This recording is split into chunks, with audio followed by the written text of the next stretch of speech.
សួស្តីអ្នកទាំងអស់គ្នាស្វាគមន៍មកកាន់វីដេអូដែលសែនរកថ្ងៃហ្នឹងគឺមានការវត្តជាខ្លាំងពេលជួបជុំគ្នាម្ដងនិយាយទៅពេលស៊ីអីវាគិតតែនិយាយអីសើចចឹងចោលធំម្ដាយពីតែនិយាយអូយ sorry មកđánhធំបាននេះមិញដល់ពេលហូបអីហើយមកឈានេះលេងនិយាយទៅវិលពេលហូបសំដៅក្រេដល់ពេលចូលវិញឡើងវិលមកខ្ញាល់មកដល់ពេលលេងអានោះវិលមកអត់ចិត្តហើយមកជា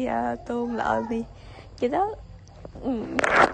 ទៅជីវិតចង់ខ្លាចទៅជាកុមារីម្ដងទៀតកាន់ទៅពីស្លាយហ៊ានស្លាប់ថងនេះទៅចូលចិត្តជីហ្មង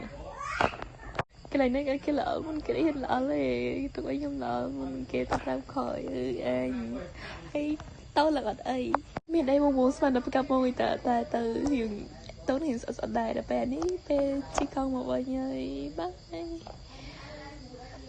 វីដេអូមានតែប៉ុណ្្នឹងមានអានេះពេលថតនឹងពេលជីកង់ទៅវិញតាមផ្លូវអញ្ចឹងណាថតវិទ្យាស្ភាពនេះសូនទាំងអស់គ្នាហើយជាវត្តអីតែវត្តអ្នកជឿអត់ដឹងជាវត្តអីដែរចេះតែជឿសួរទៅអើយគាំងហ្មងទៅហើយនេះផ្លូវពេលជីទៅតែវិញទៅពេលតែเขาជឿសួរអត់ជីទេជីតាមផ្លូវកែតគិនមើលទៅបានថតទស្សនភាពអីហងអីចឹងណាកន្លែងហ្នឹងអត់មានអីទេអ្នកទាំងអស់គ្នាបានថតពីតាម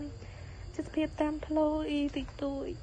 មើលថ្ងៃឡើងចឹងមើលភ្នំអត់ឃើញមានភ្នំឃើញស្អាតហ្មងនេះផ្លូវចិត្តដល់ទៅហើយវីដេអូយើងក៏មានតែប៉ុណ្្នឹងចិត្តចប់ហើយ